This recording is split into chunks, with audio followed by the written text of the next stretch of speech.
Bienvenue sur Africa 24 dans cette nouvelle édition du QG Weekend. Voici les titres de l'actualité. En Côte d'Ivoire, la coalition au pouvoir, le RHDP, reste unie malgré les divergences occasionnées par les élections législatives. L'UDPCI a décidé de demeurer au sein de l'Alliance. L'opposant Vital Kamerhe a débuté une tournée dans l'est de la République démocratique du Congo. Le président de l'UNC veut sensibiliser les populations à l'enrôlement. La fondation Mo Ibrahim fête son 10e anniversaire. Ce forum permet d'évaluer chaque année la qualité de la gouvernance des pays africains.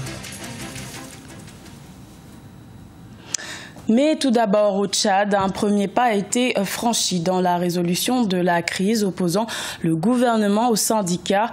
Les deux parties se sont engagées dans un dialogue en signant un protocole d'accord.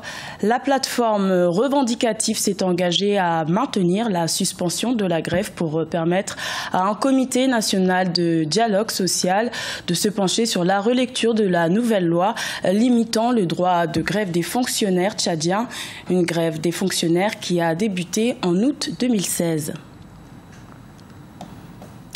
Le parti ivoirien UDPCI, Union pour la démocratie et la paix en Côte d'Ivoire, a décidé de rester au sein de la coalition au pouvoir, le Rassemblement des oufouettistes pour la démocratie et la paix, RHDP, une décision prise malgré les divergences occasionnées par les élections législatives. Plus de précisions dans ce reportage de notre correspondant Olivier Conan.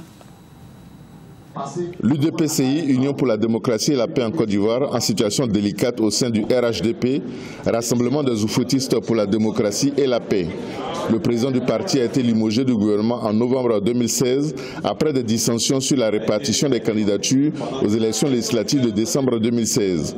Le parti a fait cavalier seul pendant que le Rassemblement des républicains et le Parti démocratique de Côte d'Ivoire allaient sous la bannière du RHDP.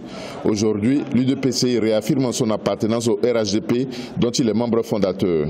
Maintenant que les élections législatives sont terminées, les enfants d'Oufoué doivent se retrouver. Mais l'UDPCI ne peut pas se lever pour venir participer aux activités du RHDP comme si de rien n'était. L'UDPCI est toujours dans le RHDP, mais l'UDPCI va commencer à siéger lorsque nos aînés, le président de la République, le président de la conférence des présidents, le président Bédier, et leurs fils vont se retrouver, vont se parler et puis on va reprendre notre place. Pour les observateurs, la situation actuelle est passagère.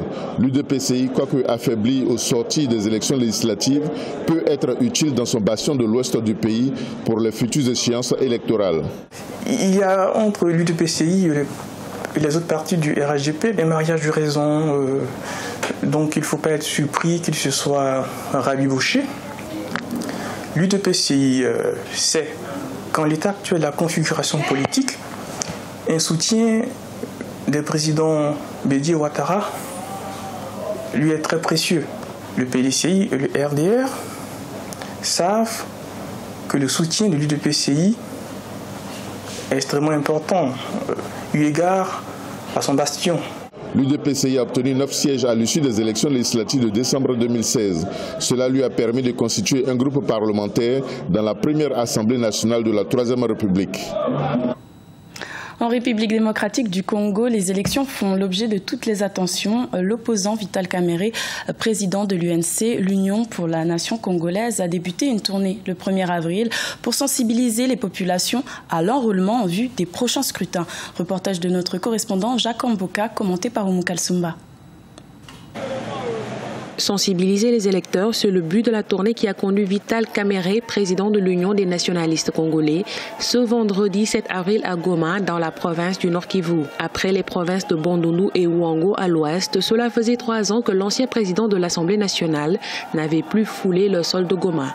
Il entame ainsi la deuxième partie de sa tournée de sensibilisation à l'est du pays qui compte environ 7 millions d'électeurs. Vous avez massivement participé à l'enrôlement et nous vous encourageons à vous inscrire tout en vous demandant d'être vigilants pour que les étrangers ne viennent pas s'enrôler ici. Fils du terroir, le président de l'UNC a fait quelques kilomètres à pied dans cette ville située dans la montagne de Wirangongo, l'un des plus dangereux volcans au monde. VK, comme on l'appelle, a soutenu devant des milliers de sympathisants sa foi à l'alternance pacifique que le pays obtiendra par les élections à venir.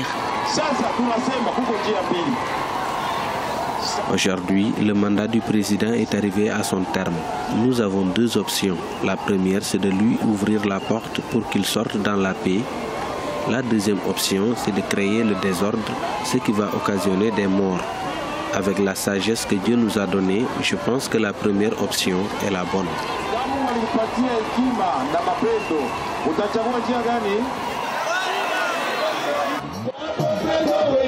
Goma est la deuxième phase de la tournée qu'a entrepris Vital Kamerhe depuis une semaine. Le président de l'UNC est attendu à Bukavu dans le sud Kivu, puis à Kabare où il va s'enrôler.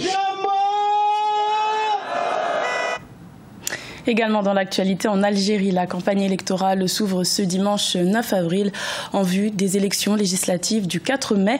Pour sensibiliser les 23 millions d'électeurs, le gouvernement a lancé la campagne « Fais entendre ta voix » pour inciter les populations à accomplir leurs devoirs civiques. Ce scrutin devrait permettre d'élire les 462 membres de l'Assemblée nationale. La fondation Mo Ibrahim du milliardaire anglo-soudanais célèbre ses 10 ans. Un forum se tient depuis le 6 avril à Marrakech au Maroc avec de nombreuses organisations et personnalités issues du continent africain. Le but étant d'échanger pour inciter à une meilleure gouvernance en Afrique. Mélina Bokassa. L'édition 2017 de l'Ibrahim Governance Weekend s'est ouverte ce vendredi 7 avril à Marrakech au Maroc. L'événement annuel qui réunit le Gotha du leadership économique, politique et social africain marque également le 10e anniversaire de la fondation Mo Ibrahim. 10 ans d'efforts pour placer la gouvernance et le leadership au centre des débats autour du développement de l'Afrique. Nous espérons avoir contribué à apporter le sujet de la bonne gouvernance et du leadership, à le mettre au cœur des débats au sujet de l'Afrique. Pendant 4 jours donc, les participants issus de la sphère politique, du monde des affaires, des médias et de la société civile de tout le continent discuteront des multiples moyens d'améliorer le leadership en Afrique. Un leadership qui permettra de garantir la bonne gouvernance et de gagner le combat du développement inclusif. Le leadership devrait se concrétiser à tous les niveaux, horizontalement et verticalement, à tous les niveaux, au sein des communautés, au sein des villages, au sein des familles, au sein des Nations Unies, dans les entreprises et à travers le monde.